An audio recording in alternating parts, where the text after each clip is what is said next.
Hello everyone, a very warm welcome to this session. आज हम लोग बात करने वाले हैं अपने नेशनल सॉन्ग के बारे में, वंदे मातरम। ये डिस्कस इसलिए किया जा रहा है क्योंकि इसके लिखे हुए 150 साल पूरे हो चुके हैं। 1775 में बंकिम चंद्र चैटर्जी या फिर बंकिम चंद्र चट्टोपाध्याय भी उनको कहा जाता है, उनके द्वारा ये 1775 में वंदे मातरम लिखा गया था और बंग दर्शन नाम के एक जर्नल में पब्लिश किया गया था।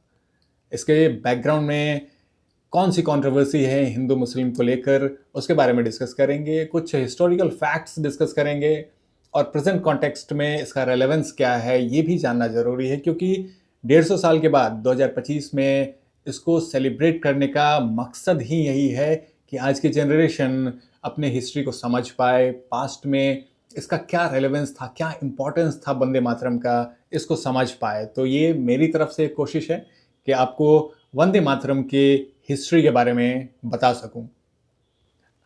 150 years of Vande Mataram, a melody that became movement। Freedom struggle के दौरान वंदे मातरम का रोल काफ़ी अहम था। आप इस पिक्चर में देख रहे हैं, एक छोटी बच्ची है जो इंडियन नहीं दिख रही है, व्हील चेयर पर बैठी हुई अपना हाथ रेस कर रही है। ये एक सीन है कभी खुशी कभी गम, 2001 में एक मूवी आई थी कभी खुशी कभी गम, उसका एक सीन है ये, जिस वक्त नेशनल एंथम गाया जा रहा था, जन गण मन गाया जा रहा था। इसका रेलेवेंस वंदे मातरम के इस सेशन से क्या है ये मैं आपको बताऊंगा आगे। आइए डिस्कस करते हैं। सबसे पहले एक सवाल है, in which year was Vande Mataram first sung in political context at the Indian National Congress session. आपको पता होगा कि इंडियन नेशनल कांग्रेस जो आईएनसी 1885 में बनाया गया था, वो एनुअल सेशंस कंडक्ट करवाते थे। और कौन से आईएनसी सेशन में पॉलिटिकल कॉन्टेक्स्ट में किस साल वंदे मातरम को गाया गया था? गाने वाले व्यक्ति थे रविंद्रनाथ टैगोर। आपको साल बताना है कि कौन से साल में इसे गाया गया था। एक और इंफॉर्मेशन मैं आपको बताना चाहता हूँ, वंदे मातरम जो लिखा गया था वो बंगाली में लिखा गया था, संस्कृताइज्ड वर्जन था वो। कुछ संस्कृत के वर्ड इसमें मिलते हैं, कुछ बंगाली वर्ड्स आपको मिलते हैं, जैसे तुम्हारे प्रतिमा, तुम्हारे is not a Sanskrit word, एक बंगाली वर्ड है। इस तरह से आपको कुछ संस्कृत वर्ड भी दिखेंगे, मातरम या फिर शश्यामलम।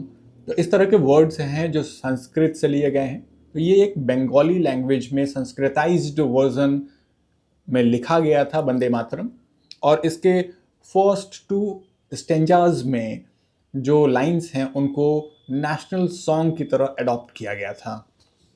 आइए आगे बढ़ते हैं हम। अभी 7 नवंबर 2025 को इसे सेलिब्रेट करने के लिए, 150th एनिवर्सरी सेलिब्रेट करने के लिए एक प्रोग्राम लॉन्च किया गया था इंदिरा गांधी इंडोर स्टेडियम से, जो न्यू दिल्ली में है। और इस प्रोग्राम को 4 फेज में सेलिब्रेट किया जाएगा। डेट देख के डरना नहीं है, इसमें 2 ऐसे डेट्स हैं जो आप बहुत आसानी से जानते हैं, रिपब्लिक डे और इंडिपेंडेंस डे का, 26 जनवरी और 15 अगस्त। ये जो प्रोग्राम है ये 4 फेज में करवाया जाएगा और इसका जो ड्यूरेशन होगा, हर बार ये 1 वीक के लिए यानी कि 7 दिन के लिए किया जाएगा। तो इसमें 2 डेट्स ऐसे हैं जो रिपब्लिक डे और इंडिपेंडेंस डे के साथ कोइंसाइड करते हैं, और 2 ऐसे डेट हैं जो 7 नवंबर के साथ कोइंसाइड करते हैं। और 7 नवंबर काफ़ी इंपॉर्टेंट डेट है जब वंदे मातरम को पहली बार पब्लिश किया गया था बंग दर्शन में। इसके साथ साथ प्राइम मिनिस्टर नरेंद्र मोदी जी के द्वारा एक कमेमोरेटिव कॉइन रिलीज किया गया था, जिसको जैसे 150 साल पूरे हुए हैं, तो इसको कमेमोरेट करने के लिए यानी कि एक सिंबॉलिक रूप से इसको लॉन्च किया गया था, इस कॉइन को। और इसके साथ साथ एक वेबसाइट भी लॉन्च किया गया था, वंदे मातरम 150.in। इस वेबसाइट पे आप जाकर अपना वीडियो खुद से वंदे मातरम को गाकर उस पर पब्लिश कर सकते हैं, उससे सर्टिफिकेट, पार्टिसिपेशन सर्टिफिकेट डाउनलोड कर सकते हैं, या फिर जो भी इवेंट्स कंडक्ट करवाए जाएंगे उसके इंफॉर्मेशंस इस वेबसाइट पे मिलेंगे। जो ये सेलिब्रेशन है ये ग्लोबली किया गया है, क्योंकि जो फॉरेन मिशंस हैं, एम्बेसीज हैं या फिर काउंसलेट्स हैं, वहाँ पे इंडियन डायस्पोरा के लोग यानी इंडियन लोग जो विदेशों में रह रहे हैं उनके साथ इसको सेलिब्रेट किया जा रहा है। एक कॉन्सर्ट भी ऑर्गेनाइज किया गया था जिसका नाम है वंदे मातरम नाद एकम रूपम अनेकम।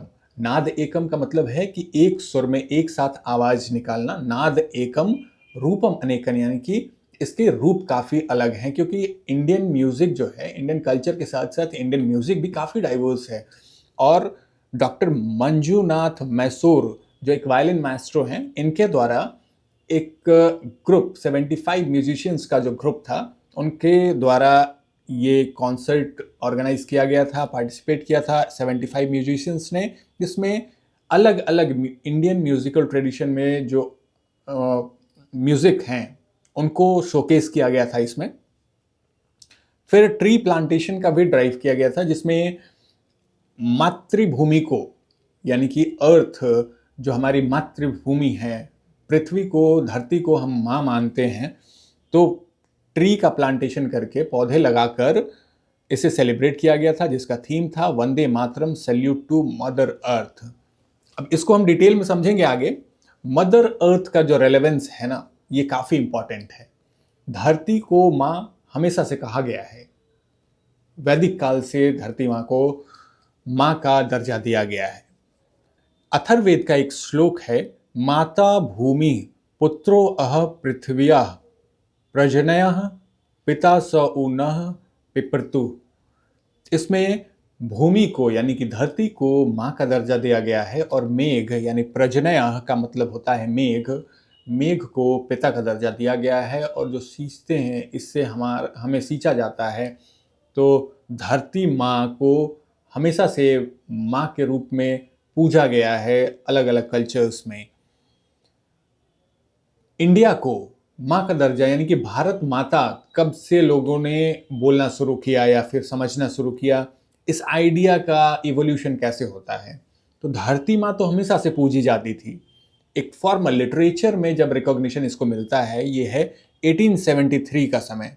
1873 में पहली बार किरण चंद्र बंदोपाध्याय के द्वारा एक प्ले किया जाता है जिसका नाम है भारत माता।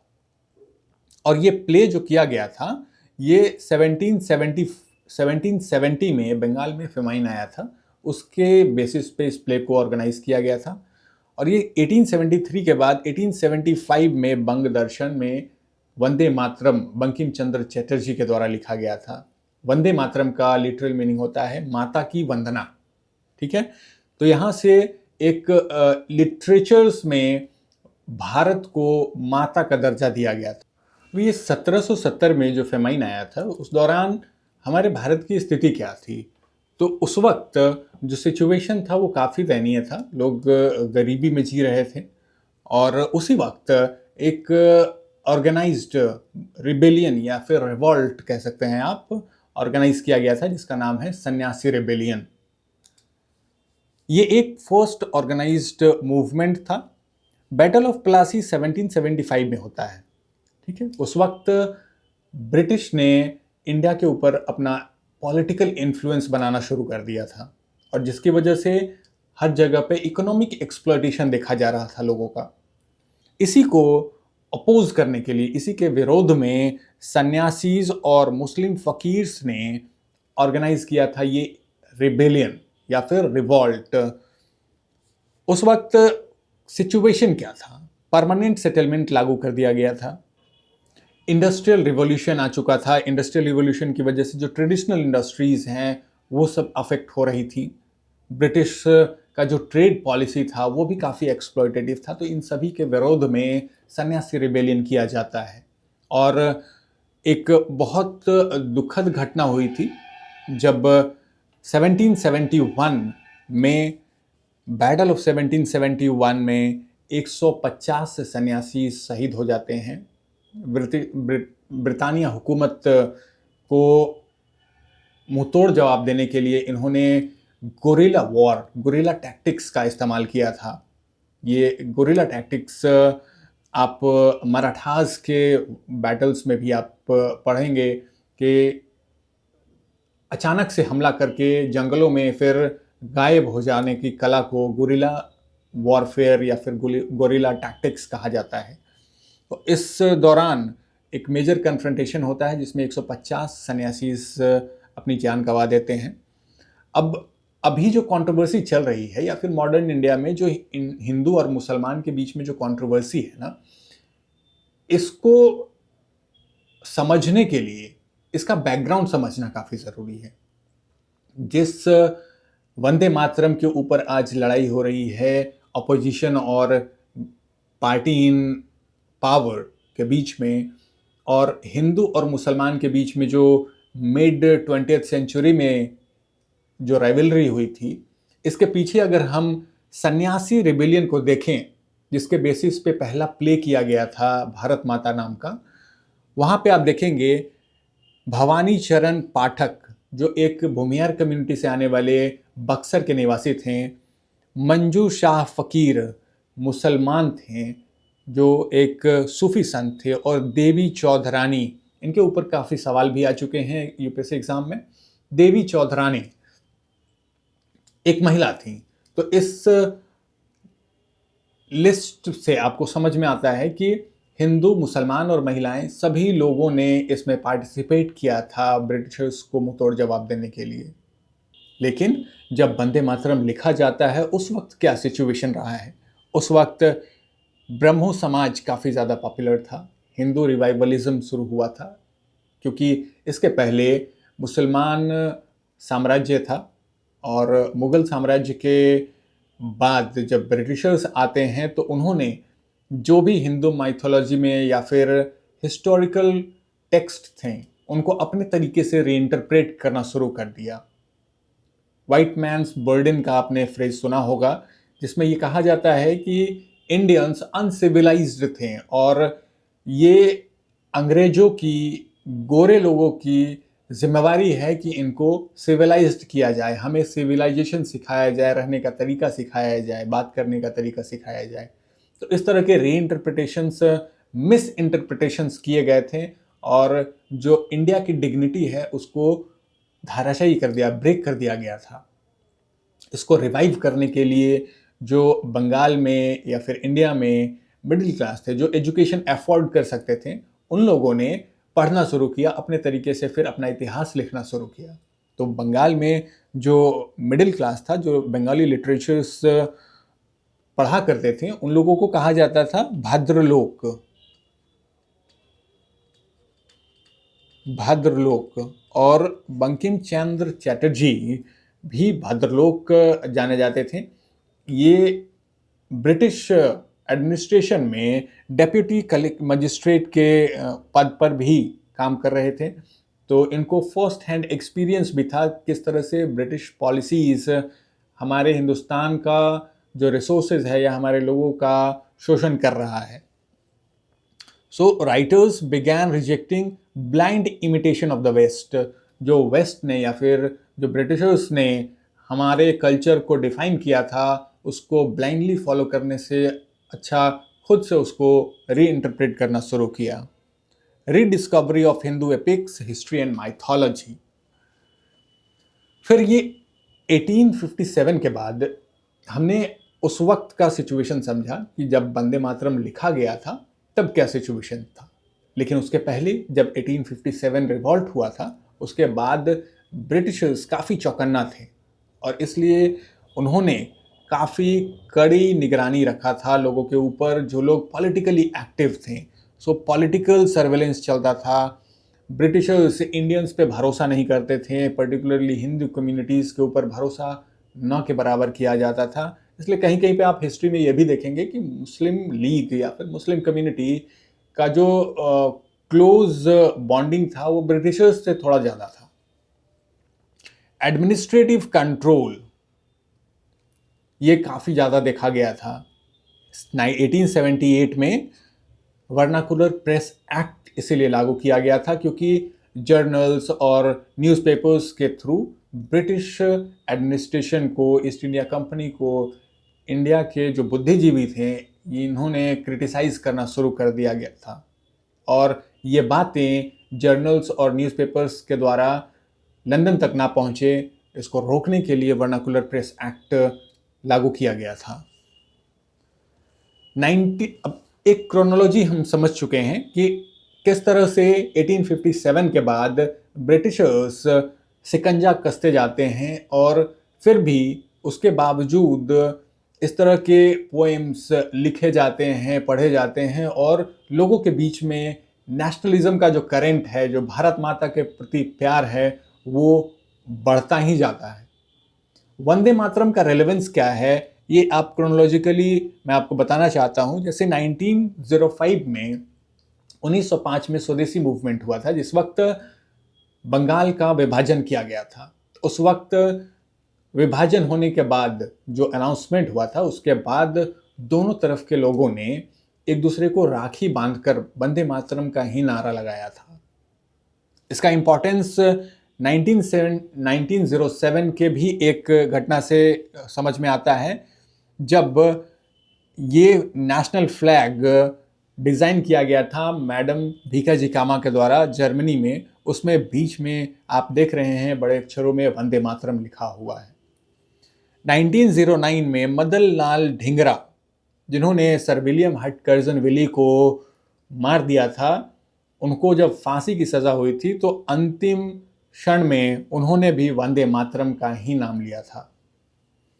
लेकिन वंदे मातरम एक समय के बाद, जब पाकिस्तान और मुस्लिम लीग का जो इन्फ्लुएंस है वो पॉलिटिक्स में बढ़ता जाता है, तब कुछ लोगों ने इसे कहा कि इस वंदे मातरम गीत में हिंदू गॉडेसेस को ज़्यादा महत्व दिया गया है, इसलिए इसे बोलना हराम है और मूर्ति पूजा को इसमें बताया गया है, इसलिए हम इस वंदे मातरम को नहीं गा सकते हैं। और फिर उस वक्त, जिस वक्त नॉन कोऑपरेशन मूवमेंट चल रहा था, उस वक्त मुस्लिम कम्युनिटीज़ जो हैं वो अल्लाह अकबर का नारा लगाते थे और हिंदू कम्युनिटीज़ जो हैं वो वंदे मातरम का नारा लगाया करते थे।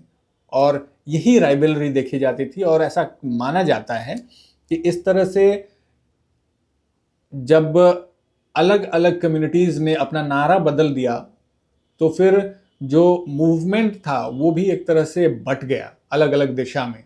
और यही एक रीज़न है जहाँ से हमें भारत और पाकिस्तान का विभाजन देखने को मिलता है। प्राइम मिनिस्टर नरेंद्र मोदी ने भी अभी हाउस में, पार्लियामेंट में ये कहा कि जो देश का विभाजन है उसका बीज तभी रोप दिया गया था जब ये वंदे मातरम को सिर्फ हिंदू का नारा बता दिया गया था। 1937 में ऑल इंडिया कांग्रेस कमेटी की रिपोर्ट आती है। उस वक्त जो भी प्रोमिनेंट लीडर्स थे, वल्लभ भाई पटेल, नेहरू, गांधी, इन सभी लोगों की एक कमेटी बनाई गई थी और ये डिसाइड किया जाना था कि वंदे मातरम, जिसमें इतनी ज़्यादा कंट्रोवर्सी हो रही है जिसकी वजह से, उसको क्या हम अपना सकते हैं नेशनल सॉन्ग की तरह? क्या उसको हम आगे लेकर जाएंगे तो हिंदू और मुसलमान में एकता बरकरार रहेगी? इस सवाल पर रविंद्रनाथ टैगोर की सलाह ली जाती है और उन्होंने ये कहा कि शुरू के जो 2 स्टैंजाज हैं उसको अगर रखा जाए तो वो देश प्रेम को ज़रूर दिखलाते हैं। अगर मुस्लिम कम्युनिटीज़ ऐसा नहीं चाहती हैं, वो नहीं बोलना चाहती हैं, तो इस बाकी पार्ट को हटा दिया जाएगा। और गांधी जी का भी, महात्मा गांधी का भी स्टैंड यही था। शुरू के दिनों में वो इससे काफ़ी अच्छे तरीके से एक्सेप्ट करते थे कि वंदे मातरम एक बहुत अच्छा गीत है और इससे देश प्रेम, देश भावना, नेशनलिज्म जागृत होती है और शक्ति मिलती है। लेकिन फिर जब इसका इस्तेमाल इस तरह से किया जाने लगा कि हिंदू और मुस्लिम कम्युनिटीज़ ने अपना नारा बदल दिया, तब उन्होंने भी यह कहा कि अगर किसी नारे की वजह से बंटवारा होता है और ये दूरियां बढ़ती हैं लोगों के बीच में, तो बेहतर है कि इसे हम कम करें। इसका इस्तेमाल हर जगह ना किया जाए, ऐसी जगह पे ना किया जाए जहाँ पे मुस्लिम कम्युनिटीज़ प्रेजेंट हैं और वो इससे परहेज कर रही हैं। फिर इसका इम्पोर्टेंस जब एक्सेप्ट कर लिया जाता है तो डॉक्टर राजेंद्र प्रसाद, जो कॉन्स्टिट्यूएंट असेंबली के प्रेसिडेंट थे, उन्होंने 24 जनवरी 1950 में वंदे मातरम को ऐसा कहा कि नेशनल एंथम जन गण मन के इक्विवेलेंट ऑनर है इसका, इसको नेशनल एंथम के लिए भी कंसिडर किया जा रहा था, लेकिन उस वक्त नेशनल एंथम जन गण मन को माना गया क्योंकि इसमें जो बीट्स थे वो परेड के लिए काफ़ी उपयुक्त थे। अब इन सभी फैक्ट से ये तो समझ में आता है कि किस तरह से, किस हद तक वंदे मातरम हमारे लिए महत्वपूर्ण था आज़ादी के लड़ाई में। अगर इसे नेशनल एंथम नहीं माना गया, नेशनल सॉन्ग का दर्जा दिया गया, तो अभी प्रेजेंट कॉन्टेक्स्ट में इसका क्या महत्व है। संविधान में फंडामेंटल ड्यूटीज आप जानते होंगे, फंडामेंटल ड्यूटीज जो पार्ट 4A में, पार्ट 4A में आर्टिकल 51A के तहत काफ़ी सारे कुछ लिस्टेड फंडामेंटल ड्यूटीज़ हैं जो हर सिटीज़न से एक्सपेक्ट किया जाता है। उसी में एक फंडामेंटल ड्यूटी है जो ये कहता है कि हमें उन नोबल आइडियाज़ को जिन्होंने नेशनल स्ट्रगल फॉर फ्रीडम, मतलब आज़ादी के दिनों में जब आज़ादी की लड़ाई लड़ी जा रही थी, उस वक्त जो आइडियल्स जिन्होंने लोगों को प्रेरणा दी थी, उनका सम्मान करना चाहिए। तो उन्हीं आइडियल्स में एक वंदे मातरम गीत भी था। इसके अलावा जन गण मन जो नेशनल एंथम है हमारा, या फिर फ्लैग, तिरंगा जो कि नेशनल फ्लैग है हमारा, इन सभी को सेलिब्रेट करना, इनको रेस्पेक्ट करना, ये हर सिटीज़न की जिम्मेवारी होनी चाहिए। ऐसा ड्यूटीज़ में लिखा गया है कि ये पनिशेबल नहीं है। आपसे ये एक्सपेक्ट किया जाता है कि आप इन चीज़ों का महत्व समझेंगे और उसकी इज्जत करेंगे। जैसे घर में होता है ना कि आप किसी बड़े इंसान को इज्जत देते हैं, उनका पैर छूकर उनको प्रणाम करते हैं। अगर आप नहीं करेंगे तो इसके लिए कोई सज़ा नहीं है, लेकिन आपसे ये एक्सपेक्ट किया जाता है कि आप ऐसा करेंगे। लेकिन नेशनल फ्लैग के लिए और जन गण मन के लिए कुछ नियम बनाए गए हैं। नेशनल फ्लैग के लिए पर्टिकुलरली काफ़ी सख्त नियम है, उसको किस तरह से ट्रीट करना है। तो prevention of insult to national honour act of 1971 में ये कानून बनाया गया था, जिसमें बताया गया था कि किस तरह से आप फ्लैग को ट्रीट करेंगे, फ्लैग को किस तरह से रखना है, किस तरह से होस्ट करना है, कहाँ पे फहराना है, कहाँ नहीं फहराना है, इस तरह की बातें उसमें लिखी गई थी। ये जो कंट्रोवर्सी है, एक केरला में कंट्रोवर्सी शुरू हुई थी जिसमें विजय एम्यूनल और इनकी दो बहनें किसी स्कूल में पढ़ा करती थीं, और जिस वक्त नेशनल एंथम गाया जा रहा था उस वक्त चुपचाप खड़े थे, नेशनल एंथम गा नहीं रहे थे। इस वजह से वहाँ पे स्कूल से इनको निकाल दिया जाता है। फिर इनके पिता केरला हाई कोर्ट में अपील करते हैं कि ये गलत हुआ है, लेकिन केरला हाई कोर्ट ने भी इस एक्सपल्सन को सही माना था। फिर सुप्रीम कोर्ट ने इंटरवीन करते हुए उन्हें दोबारा स्कूल में जाने का अलाउ किया, और ये भी साथ में कहा कि फॉर रिस्पेक्ट अगर आप खड़े ही होते हैं तो वो भी इंसल्ट नहीं है। अगर आप उसमें रोक लगाते हैं या फिर किसी तरह का इंटरवीन करते हैं, शोरगुल मचाते हैं, तो या फिर इंसल्ट करते हैं जानबूझकर, तो आप सजा के हकदार हैं।